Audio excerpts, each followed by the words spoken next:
ગુજરાતમાં વધુ એક મોટી બ્રિજ દુર્ઘટના બનતા રહી ગઈ અને તે પણ અમદાવાદ જેવા મેટ્રો સિટીમાં, જ્યાં સાબરમતી નદી પર આવેલા બ્રિજનો એક સ્પાન અચાનક બેસી ગયો. સ્પાનમાં તિરાડો પડી ગઈ, પરંતુ મોટી દુર્ઘટના ઘટે તે પહેલા બ્રિજ બંધ કરી દેવાયો. ત્યારે કયા બ્રિજમાં દુર્ઘટના બનતા રહી ગઈ છે, આવો જોઈએ.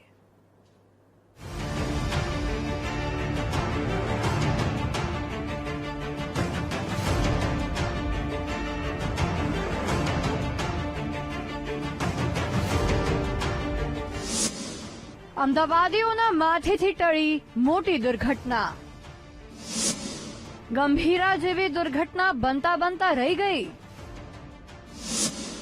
સાબરમતી પરના સુભાષ બ્રિજનો બેસી ગયો સ્પાન.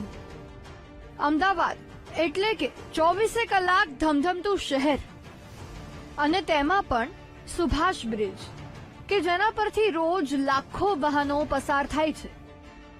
તે બ્રિજ પર મોટી દુર્ઘટના બનતા રહી ગઈ. ગુરુવારે સાંજે સુભાષ બ્રિજના એક સ્પાનમાં તિરાડો પડી ગઈ અને બ્રિજનો સ્પાન બેસી ગયો. સૌથી પહેલા રિપેરિંગની કામગીરી માટે બ્રિજ બંધ કરાયાની વાત વહેતી કરાઈ, પરંતુ પછી સામે આવ્યું કે કોમનવેલ્થ પહેલા એલિસ બ્રિજ, સુભાષ બ્રિજ અને ગાંધી બ્રિજના સમારકામ કરવાના છે, જેથી બ્રિજની તપાસ ચાલી રહી હતી. આ દરમિયાન સ્પાન બેસી ગયાનું તપાસ ટીમના ધ્યાનમાં આવ્યું અને બ્રિજને બંધ કરી દેવાયો. 5 દિવસ સુધી સુભાષ બ્રિજ રહેશે બંધ. બ્રિજ પરથી રોજ 1 લાખથી વધુ વાહનો થાય છે પસાર. બ્રિજના સમારકામ સુધી ચાલકોને જવું પડશે વૈકલ્પિક રસ્તે. હાલ તો બ્રિજ 5 દિવસનું કહીને બંધ કરાયો છે.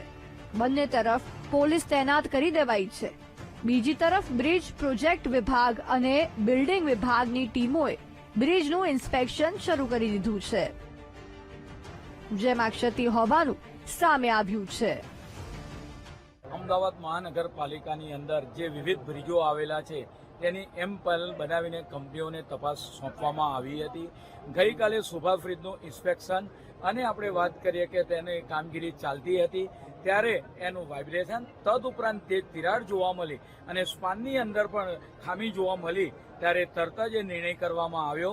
હાલમાં તપાસ ચાલુ રહી છે. રિપોર્ટ આવ્યા બાદ હાલ 5 દિવસ માટે સુભાષ બ્રિજને બંધ કરવામાં આવ્યો છે. આગામી સમયમાં 2-3 દિવસની અંદર રિપોર્ટ આવી જાય ત્યાર પછી કોઈ ચોક્કસ તારણ પર પહોંચાશે. 52 વર્ષ જૂનો છે સુભાષ બ્રિજ. પૂર્વ અને પશ્ચિમ વિસ્તારને જોડતો મહત્વપૂર્ણ બ્રિજ. 1973માં બ્રિજનું કરવામાં આવ્યું હતું નિર્માણ. આ બ્રિજ શહેરના પૂર્વ અને પશ્ચિમ વિસ્તારના લાખો લોકોને જોડતો મહત્વપૂર્ણ બ્રિજ છે, કારણ કે રોજ આ બ્રિજ પરથી લાખો લોકો પસાર થાય છે. તેવામાં આ તમામ લોકોને વૈકલ્પિક રસ્તે ફરીને જવું પડશે. આ સાથે જ ટ્રાફિકની સમસ્યા પણ વધવાની છે. તેવામાં લોકોને ભારે મુશ્કેલીઓનો સામનો કરવો પડી શકે છે. બીજી તરફ બ્રિજના સ્પાનમાં પડેલી તિરાડને લઈને રાજનીતિ પણ શરૂ થઈ ગઈ છે. વિપક્ષ નેતાએ પણ બ્રિજની મુલાકાત લીધી અને સત્તાધારી પક્ષ સામે सवालों उठाव्या. सुभाष ब्रिज के बीच का जो एक स्पान है वहां पर क्रैक आ चुका है, जिसका सुपर स्ट्रक्चर है उसका लेवल बिगड़ चुका है. मैं मानता हूं कि इंस्पेक्शन यदि ठीक से नहीं किया गया तो ये परिस्थिति आई है. ब्रिज का ऊपर का जो सुपर स्ट्रक्चर है वहां पर क्रैक आ चुका है और ब्रिज का जो मेन जो एक हिस्सा है उसका जो स्पान है वो बैठ चुका है. अब अहमदाबाद म्युनिसिपल कॉर्पोरेशन के अधिकारियों का ये कहना है कि हमने इंस्पेक्शन किया गया था. यदि इंस्पेक्शन मॉनसून के बाद किया होता तो ये परिस्थिति नहीं होती, इस ब्रिज को बंद कर देना पड़ता. लेकिन इंस्पेक्शन से विजुअल किया गया. जो एनडीटी माध्यम से इंस्पेक्शन करने की बात थी वो कोई भी ब्रिज पर किया नहीं है. દુર્ઘટના ક્યારે પૂછીને નથી બનતી, પરંતુ આપણે ત્યાં નેતાઓને લાગે છે કે દરેક દુર્ઘટનામાં તંત્ર અને સત્તાધીશોનો જ વાંક ગુનો છે.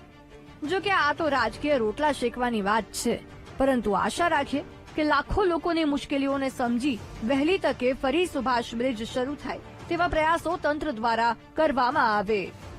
સંવાદદાતા દીપક સોલંકી સાથે પાર્થ જાનીનો રિપોર્ટ, વીટીવી ન્યૂઝ, અમદાવાદ.